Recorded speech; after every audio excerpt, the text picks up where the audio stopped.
Welcome to another expert interview. I start them all the same way. I'm always excited for who I get to talk to. Today is no exception. Kat has such a wealth of knowledge and things that I know our ACES community members have questions on. And so I'm excited to dig in and really figure out this retreat education world. And I know that there's no one better to talk to than you when it comes to this. So, Catherine, I always let my guests introduce themselves. Tell us about you, tell us a little background, and then we'll dive in. Absolutely. Thank you, Devin, for having me here and asking me all these fun questions I love answering. And hopefully they'll be useful to the people and the members that are in here watching it. Retreat Boss is not the only business I have or had. It's actually the mothership of a few brands that we carry. So Retreat Boss has been around for over 12, 13 years. And it's the master authority brand that has planned thousands of retreats for people internationally. And then we started during COVID, worst business to be in the world, right? Traveling and gathering. So I had a lot of time. A lot of my partners, a lot of like people in the industry just collapsed at that point, and their business unfortunately went bankrupt or closed their businesses. But I'm a master pivoter because it's happened to me before in my life. And I was able to take all the knowledge I had and create it into the certification for anybody who's looking to add retreats to their business. So, really, anybody who wants to add retreats to their business or any type of events, right? So, it's a certification from ideation all the way to post launch. Okay. It is a business development course as well as learning how to plan. You have the contracts, you have like just even if you hated the course, just to have the contracts will cost you a lot less than taking the course because we will give you the templates to that. So there's 165 templates. So we are accredited by the International Coaching Federation. So if you have any coaches that are in that program or in that association, they do get hours towards their continuing education. So when they want to renew, so very important to state that because there's a lot of certifications, there's a lot of online education out there. And for people that don't know, number one, anybody could have a say it's a certification. We are accredited by a third party. It wasn't easy to get accredited by the International Coaching Federation. It was a lot of work and they scrutinize what you do. So for them to put the stamp of approval on our program was just wow for us. We were so happy. It validated the work I put into it and my team. So very happy about that. The second thing about online, for those who want to do online courses, is the rate of people finishing courses is 17%. That's who finishes a course online. And that bugged me when I first started. That really bothered me. Originally, we weren't accredited, right? I was just putting a certification online, and like everybody else. And I saw that we were like 25% about. And I'm like, no, no, no, I'm not doing this just for people to putz around with. I'm a very serious, like, you're going to commit to something. Let's commit, let's finish it, let's make you successful, right? So it really, really bothered me. And I was trying to tweak it and figure out a way to get people to finish these courses. So I went for the accreditation, which was like, okay, people will take it more seriously, and then I added a few things, tweaked it here and there. And I'll tell you right now, I can confidently say, because I have the stats, that unless there's a life-driven, like death, something major critical, 100% of our students, clients finish the certification. So I'm very proud to say that, and they're super successful in what they're doing. So that's the main thing. That's Retreat Boss. Then we have Retreat Boss Magazine. Obviously, it's a magazine, but it's a wellness travel magazine. So a lot of people that were highlighting are, we had a monk last issue, which was fantastic. We represented Mind Valley for the people who know Mind Valley. Coming up, we have people like Lee Holden coming up in our next issue, Human Garage, right? But we also have the travel aspect to it, retreats and experiences and events across internationally. So anybody who wants to contribute to being an author in the magazine, we are always open to submissions. You just have to know the theme. And even advertising, you want to advertise your stuff, we're in there as well. And then we have RetreatMatch. So we take all the speakers, the coaches, the facilitators, the event planners, the travel planners, all of those people. They have a nice directory in RetreatMatch. So if anybody's looking for someone like you, they go to the directory and they can find you.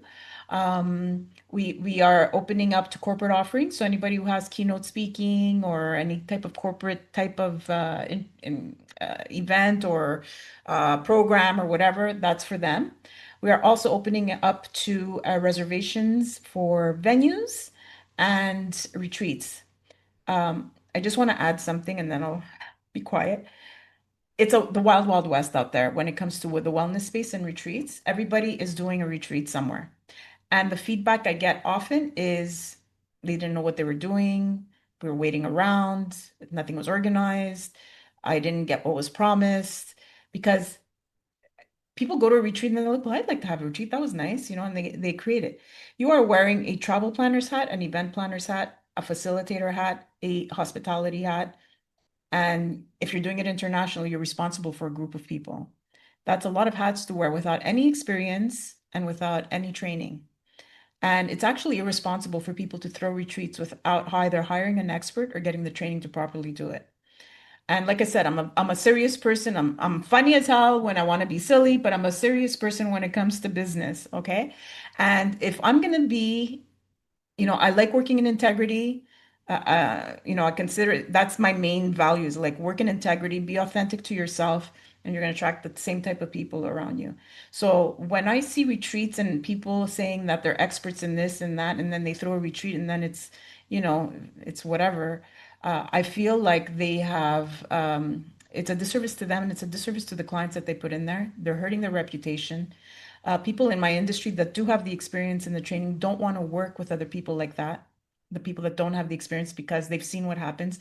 Venues are refusing people if they don't have the experience they need to, in order because then there's a bad taste in the person's mouth that shows up at the hotel, even if the hotel didn't do anything wrong, because their experience with the retreat wasn't great. It puts kind of like a bad taste in their mouth, even for the venue, even if the venue it was not tied to their experience in that way. So, what I'm telling you is get the proper training or hire somebody with the expertise. You could always come to RetreatMatch or RetreatBoss. We could find we could search your venue and actually save you thousands of dollars because we have a lot of pull in the industry. But if you want to plan something, if you want to collaborate with somebody, if you want to join our community where we support you, we want to take a course, anything like that, we're there to help you. We're a media company as well, so podcasts, whatever. So there's a lot of things that we offer, but yeah, Devin, I'll shut up. No, I love it. And I'm glad that you highlighted it all because I want people to understand the scope that you're playing in the industry because it's not like, oh, we just do this. No, like you've ingrained yourself in all of it. And I love that because it gives you that visibility that allows you to be agile. What I'd love to do though, I want to go back. Let's go back in time. What retreat hooked you? Like what experience hooked you and pushed you down this path? Okay. It was more what experience happened that pushed me this way. When I was 40, I'm 52 now, and proud to say I'm 52 because I almost died at 40. So every year is a blessing for me. When I was 40 years old, I had everything you could possibly imagine, dream house, dream perspective. Okay. This is what people saw. Dream house, nice cars, travel, great marriage, children, like everything, like I was killing it, right? But I was actually killing myself. Image was very important as to what people saw and perceived. But inside I was dying, and literally to my surprise. Okay, so I had stage 3 breast cancer. I was diagnosed with that at the age of 40, and I had just throughout let's say at 23 years old, I bought my first property. It was an income property.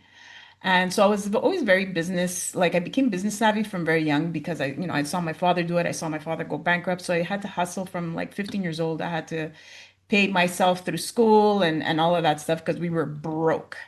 And but by the age of 23, I did buy my own revenue property and business. By the age of 40, I had bought and sold 100 businesses and properties. So I would buy them, make a profit, and flip them for that profit, right? So I was very good at launching, and I also was really I loved the mind. So I went back to school because I could. I had the businesses were running themselves pretty much. I did have help, but I wanted to go back to school and understand psychology and the mind. And, I learned about consumer behavior, I learned about psychology, all of that stuff. I had a marketing degree as well. So I'm like, God, I'm creative too, and all of that stuff. So I know graphics and then I'm like, well, what can I do to combine my real estate, my business knowledge, whatever. So I bought an inn and I converted it into a retreat space for addictions and mental health. But as soon as I launched it, that's when I got sick. And so I'm like, okay, what do I do now? And I realized while I was sick, like, what's my legacy? What am I leaving behind? What have I done? Right? All these questions come through your head. And I decided then and there I was going to start a new business on my laptop in between chemotherapies, surgeries, radiation, all of that stuff. While I was in bed, I started up a website because I knew how. I hired my team. I did the promotions, and that's what kept me busy throughout all of that stuff. And I was talking to clients on the phone while I was very sick. They had no idea. And I launched the business you see today. That's where it started. It started from like this, what am I going to do? I just shut down this business. There's this inn, like, and it's not an inn anymore, but throwing away, like burning money every month. It's empty. So how do I convert it into something that could give me money? And I don't need to be there that much. I could have a team take care of it. And that's where it started. And we started hosting retreats and stuff like that for people internationally. They were coming from Dubai, they were coming from Hong Kong, they were coming from everywhere. And it started that way. And because I was so sick and so close to, I was facing death. And anybody who knows my story, really, I'm not exaggerating. Um, I realized like because I didn't hadn't created a legacy or whatever, I said to myself, I started making decisions. I was going to write a book. I was going to start speaking. I was going to start creating impact. This wasn't going to go like I'm not going to leave it alone, right? Like there's a reason why I'm being given a second chance. Because when you do get cancer, you are given a second chance if you live, right? So the 40 years I felt like, okay, I didn't do anything, like I did, but in my head it wasn't enough. And I said, everything I do will be purpose driven and I'm going to help people create impact in this world. And this is my way of creating impact, helping others understand how to create impact. And I do these fully funded retreats for breast cancer survivors. I do a lot of philanthropy, but my thing of teaching others what to do, and whether it's life coaching, business coaching, or like these courses that we do, or helping them launch their business or buy a product, whatever it is. Um, it's purpose driven. So every day I wake up and I say, who am I going to impact today? And how am I going to impact them today? And even for long term, what can we do long term to impact the world? I have a lot of dreams and I have a lot of vision to create this impact. And slowly but surely, since it's been 12 years. Yeah, 12 years. I've done that and I keep doing it. And it's like, what more? What more? Right. So that's what brought me into this business of I call it, impactful experiences, because it's not only retreats, anything that will impact people through experiences. Mm. Thank you so much for sharing that. Uh, I want to go back and kind of ask another question that goes there. And again, this is why we do it this way because it's so meaningful. What advice could you give to someone who might have been you before you had to fight cancer that would allow them to make that mental shift that you made, having to face trauma, having to face a second chance? Like, how could someone who's stuck in that rat race and burning out everywhere, like, what could they do or think about today? I would say stop. Stop everything you're doing. If you need to take a week or a couple of days or some time off, stop social media. Stop like you have to deprogram it. Because I'm telling you what I did because I was sick, but you could do it without being sick, right?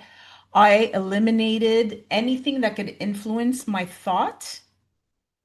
So that meant no TV, no radio, minimal social media. I can't say I completely eliminated it, but minimal social media. Only anything I would watch and listen to, and this includes relationships, anything that would uplift me at the time, no negative, right? So I chose what I heard and what I felt.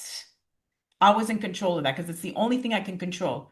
It's real for everybody though. It's not just when you're sick, but it was super important to me at that time, right?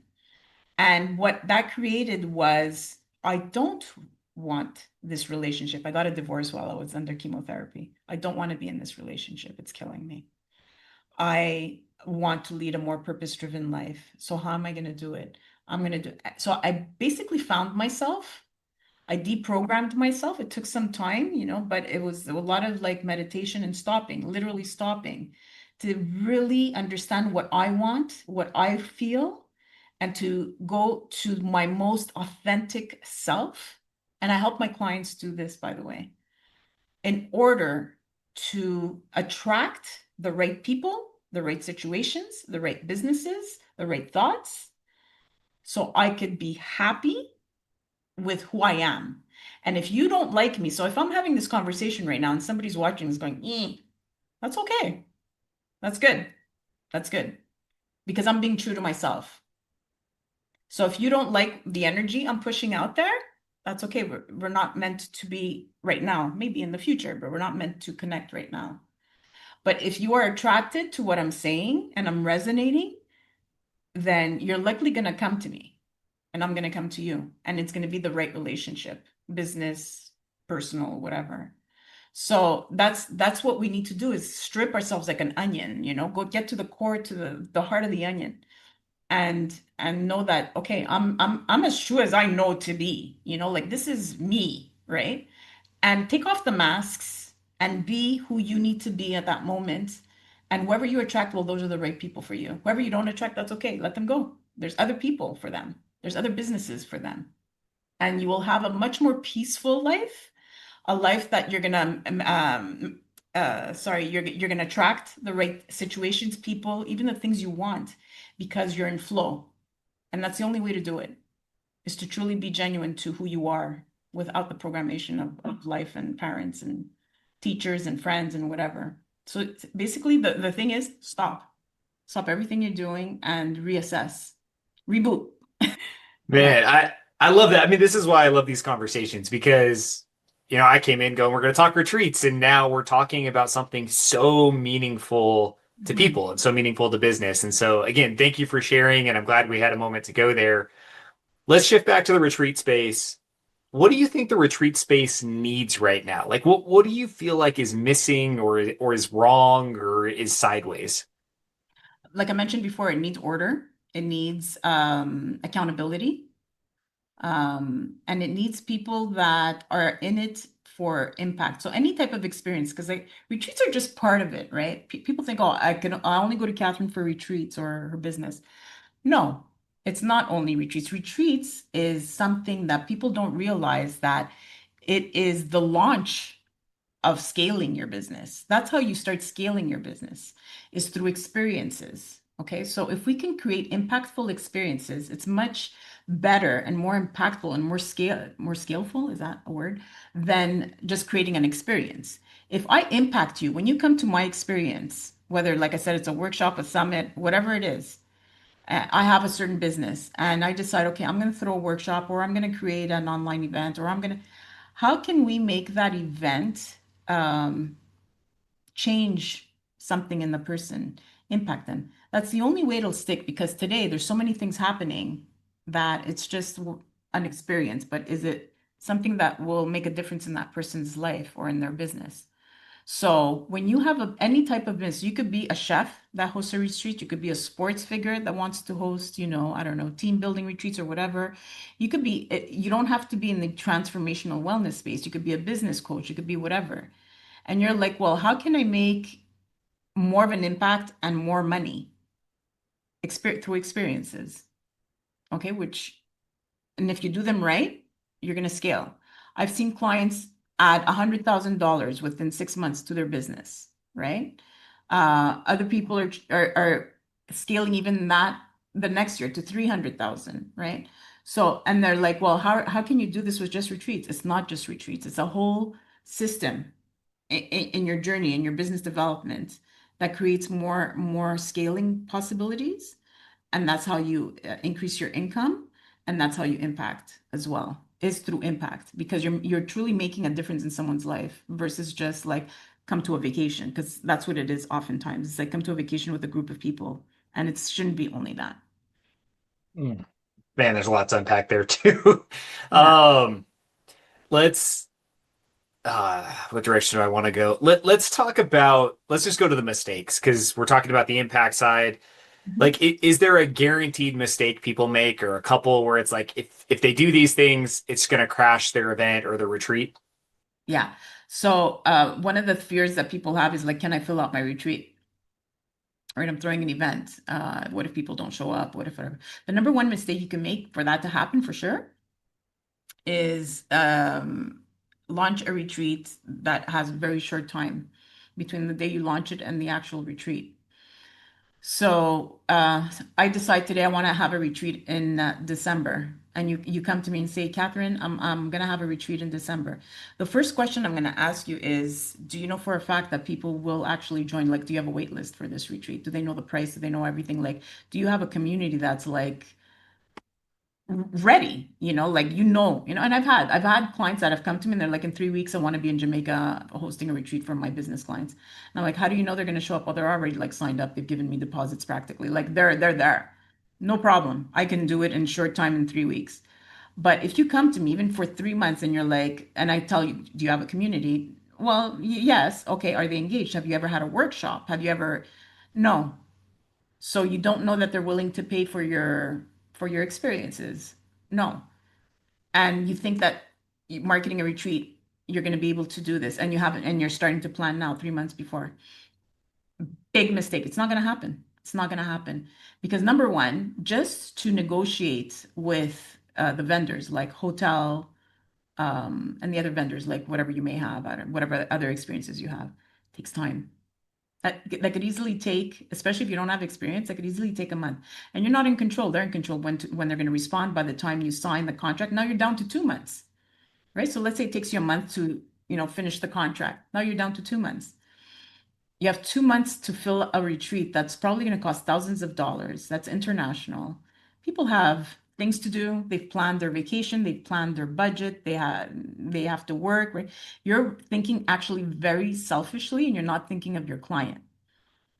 Okay. And just because you decide to market doesn't mean they're going to see it when you want them to see it. They're going to see it whenever the algorithms decide for them to see it, right? The newsletters might go to spam. They might not open it, right? So it's an extremely selfish thing to think I could fill out a retreat in 3 months and I'm planning today. That is so irresponsible. And like I said, very selfish to think that way because you're not thinking of the client, you're thinking of yourself. And sorry, I'm being harsh, but it's the truth. And I promise you, you will not fill out that retreat unless you do have that client base that have come to retreats before. They've already, like it's really, it's a you have to think, and that I'm telling you, that's the biggest mistake that they do.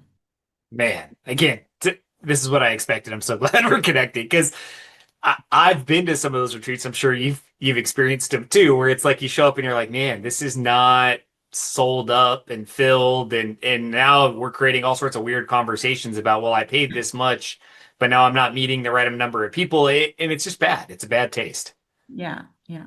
And if and also a lot of people think, well, I could do it. How hard can it be, right? And they go ahead and they do it, and they realize, damn, it's harder than I thought. And they come to me after the fact, or like a month before, and they're like, Catherine, I have 1 month, and I've only sold 2 seats out of like seven or something like that, right? Which 7 seats shouldn't be hard to fill. But believe it or not, 7 seats could be very hard to fill if you didn't market it right. If and people know.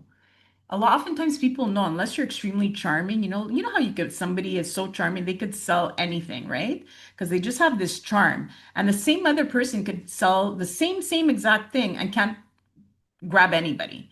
That's because one person knows how to like show a certain perspective and the value of the proposition, and the other person doesn't. And it's the same item that they're selling. If you get caught on the charming guy, and then you show up and the promises are not delivered, well, you've just lost money. But most people are savvy, they're smart. They can feel it when something's off. They can feel when something's off, and they won't buy. They'll be like, she's, especially if you're not genuine, like you don't understand your why and your purpose and your vision. You, you're like this, even on social media. You think people don't notice it, but they know your uncertainty. They could feel it and they won't buy. Let's talk venue. For those who are going to host physical, in-person events, Yeah. what are some non-negotiables when picking a venue? What are some things that like they have to consider? So if Devin goes, okay, let's act like Devin wants to go on vacation, right? Devin is going to go online or hire a travel agent and they book something. You're going to pay the highest price, even if it's on promotion, you're going to pay the highest price available at that moment because you're one or two people, okay? Now, Devin goes and says to the venue, I have a community of whatever, 600, 1,000, 10,000, whatever it is. I have a community and we want to have a retreat here. Now, your negotiations, are more tighter right now because they're going to be like, oh, that's a big group, right? So the bigger the group, the better price you're going to get. Okay. So you're going to get so much. Now, if you hire an agency like Retreat Boss, for example, and Retreat Boss goes to this venue and says, we are Retreat Boss. We train planners and facilitators internationally to bring groups to your venue, right? Now, it's not only one group. There's a lot of groups we could bring to you. You just got to do your job right, right? You gotta deliver on your promise. Then all of a sudden the negotiations are even better. So the best price you can get, even if you have to pay a little bit, right, for the research and whatever, the negotiations, whatever, is to hire an agency that could do it for you, that brings groups of groups. And you will see that the price difference will jump by, you'll save 15 to $30,000 easily on a 15-person group. And we're talking about a small group. And yeah, that sounds like a lot of money, but believe me, they charge a lot. And I've done it myself, right? I've seen it. And sometimes the 30,000 one, when it was like for 15 people, I was turned off by the hotel because I'm like, you're gouging people. That's horrible. And I know for a fact that it's 30,000 because the client tried by herself to book the hotel. And then she came to me and she's like, yeah, it was too expensive. I go, well, let me give it a shot. Okay, before we go to other hotels, because I know you love this so much, let me give it a shot. And when she saw what I came back with, she didn't believe me. She didn't believe me. She's like, they're impossible. I'm like, no, it is. Here's the proposal, and she could not believe that and she liked it so much she kind of ignored the fact that they tried to get gouge her for so much money, and she went to it finally, but because she was like, that's so much less expensive, and that makes a difference, and there's a lot of negotiation stuff that you need to know before going into a venue and understanding the contract. There's a lot of stuff that when you're reading a contract you will not see if you don't have the experience. And again, I've had people come to me after the fact saying, I just lost some money on a contract with a hotel. Can you help me with this? And I'll look at the contract and I'll see where they went wrong, and I'll tell them there's nothing you could do. You owe them $60,000. Or I'll be like, oh, there's a little loophole here. Let's see if we could, get them to not charge you the $60,000, right? I'm not a lawyer. I'm not a lawyer.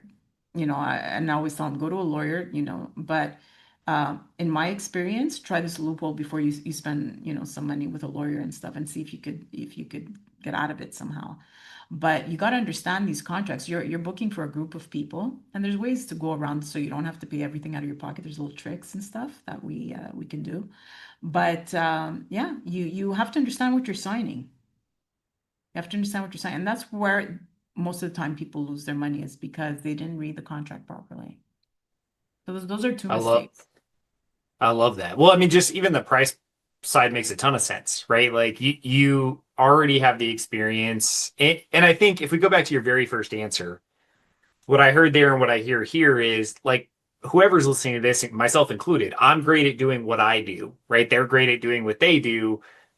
You're not in the full-time business of, again, wearing the seven hats or whatever you rattled off that it takes to host and negotiate and do a retreat properly. So I think there's some great insight there. Talk to me about, let's talk money. Let's go to money for a second.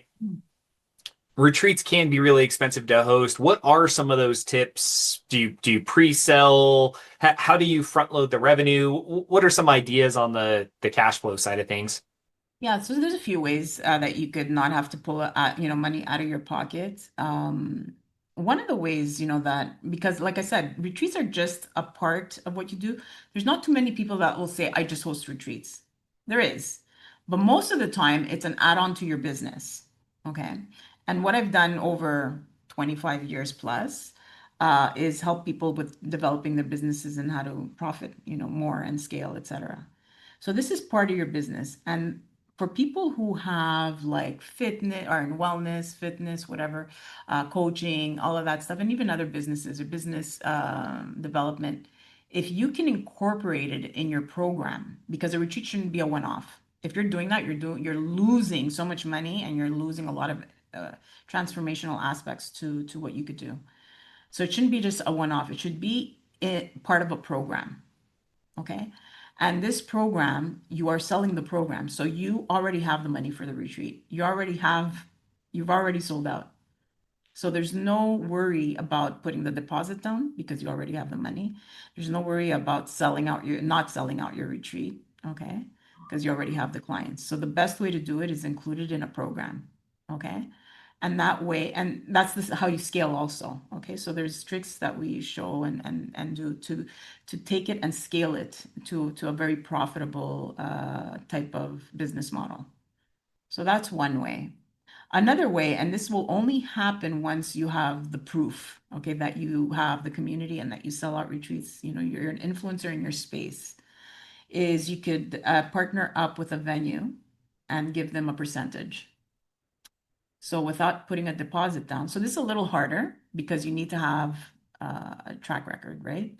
And they need to know that you have that track record. They need to see numbers and whatever. If they know for sure you're gonna, you know, fill out their space, and there's no possibility of cancellation unless it's a major event, like something tragic, they will partner with you and you give them a percentage. Okay. So, there's other ways too, but like there's ways of doing it without having to put down a deposit, and there's negotiation even with that, right? Like, do you have to put 50% deposit? No, you don't. You can negotiate everything, right? Timing, like a contract is not only about the price, it's about everything. Everything's negotiable in a contract. I probably go through 5 backs and forth negotiating for the client, and they save 15 to $30,000 for a small retreat. Forget about bigger ones. We're talking about tens of thousands. And that has to do again with experience, understanding what you're looking at in a contract, understanding how to negotiate with these venues. And some venues are pre-priced. So let's say I show you a venue and I'm like, this is the price. This is what you're going to get here. Like I've already negotiated the price. So, but if you go on your own, you're going to get a higher price for sure. I love that you talk about integrating it and not doing the one-off, right? Because it allows you to build that client journey in a way that's a lot more meaningful. And again, just lots of nuggets there when it comes to picking and choosing. You have the media aspect of what you do too. And I want to talk about media from retreats. I feel like people miss this opportunity. What should people be capturing at the retreat? You've got your clients or your partners in this space. What media should you be gathering? Yeah. Another mistake that people make on their first retreat, because we have people taking our certification that are experienced retreat facilitators, not only for beginners, because it's truly business development. And, there's things that you just don't know, right? Unless you've taken the training. So we have first timers and we have people with experience. And one of the mistakes that especially the first timers do because they're trying to save money is they don't hire a professional photographer and videographer. Okay. When you see, my biggest pet peeve is blurry pictures. Okay. So blurry pictures that, they're, when you see, okay, I want you to compare two brands. When you see a brand where, you see the pictures are not taken by a professional, right? They're not that great. And today there's really no excuse for anything not to look professional, even if you're doing it yourself. Okay. But it's different when you hire a professional versus doing it yourself. Okay. So when you see a website where the pictures look okay, right? Where you have a video, whatever it is that they use, a drone and the video and capturing the moments that you can't capture because you're actually the facilitator, right? Where they're capturing you in your moment, saying something like impactful and that changes everybody's lives in that room, where you see the people interacting, where you see the action, whatever, whether it's with a drone, whether it's whatever technology they use, you're going to look at the stagnant picture that's a little fuzzy versus the video, and you might even see the same price, which one are you going to go for? Right? You're going to say she knows what she's doing. She knows what she's doing. I trust her because she invested in herself and in her company to hire the videographer and photographer. The website is on the mark, right? Looks good. The branding is good. Everything from her social media, everything aligns. There's no difference in the messaging, there's no difference in the branding, right? Everything aligns from everything that they show. Who are you going to hire? Who are you going to trust? Who are you going to trust first, right? Because clients have to trust you. Who are you going to trust? You're going to trust this person, okay? And you're going to hire, and you will pay a premium. We're saying the same price, but even if they're more expensive, and they, at this point, they could, they could charge more.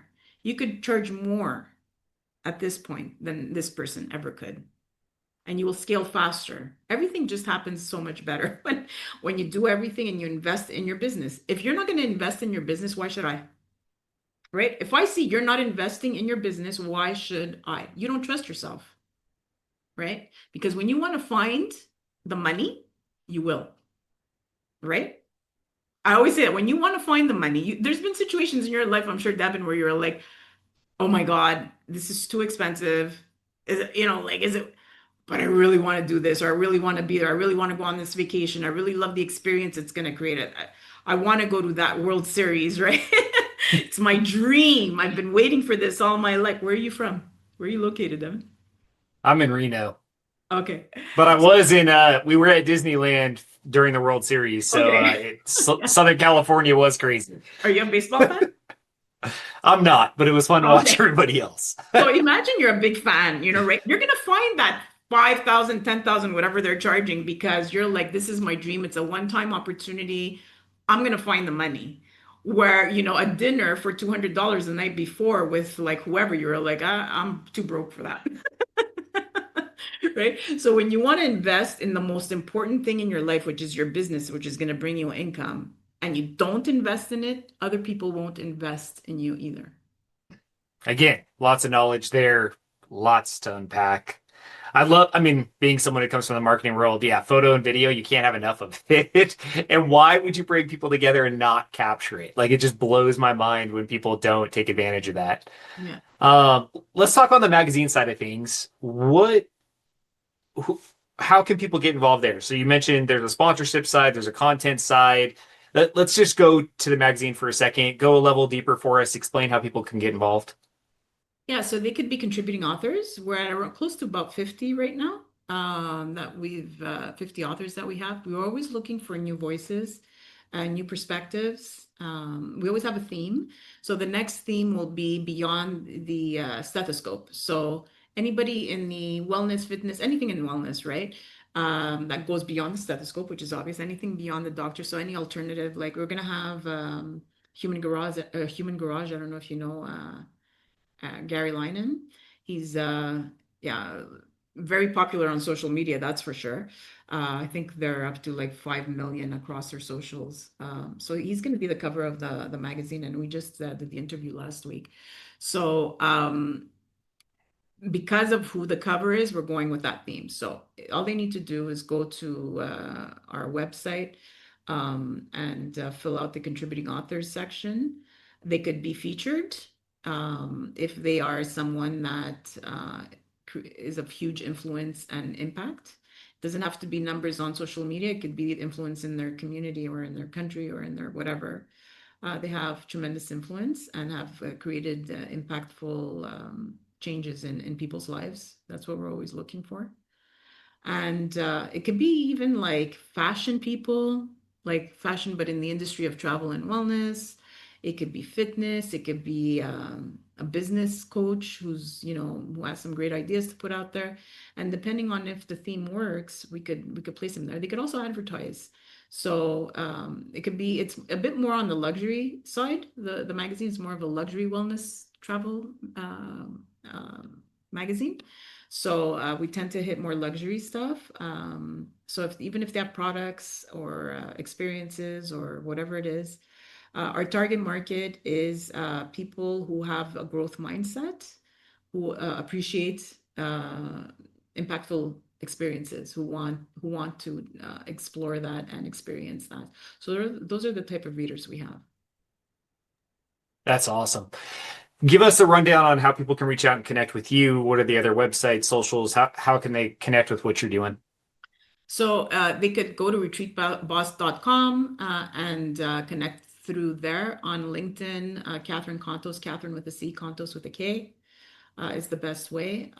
They can even reach out directly to hello@retreatboss.com and let me know how we can help them so we could best point them to the right direction. If it's not me, it could be somebody from the team. If it's something more like advertising and stuff like that. So any of those are great ways to get connected with me or through here. Awesome. We'll put all those links wherever you're watching or listening. All those links will be below. We've talked about a lot. What have we missed? What's something on your head or heart that you want people to hear that we haven't talked about?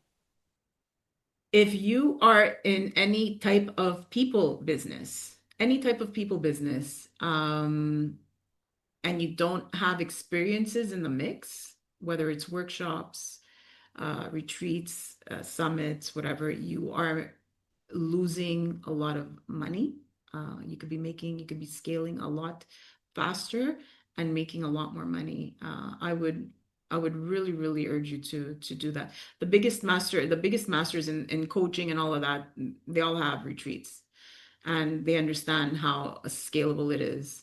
But you've got to do it right. So, hire somebody or learn whatever you need to do and then hire whatever you need to do. Just make sure you understand that you have this opportunity to make a difference in people's lives and in your pocket.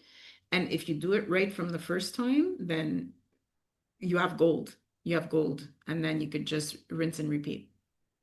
Catherine, thank you so much. We covered, I don't even know how many topics. There's so much packed in. I appreciate you sharing your time and wisdom with us. Thank you so much.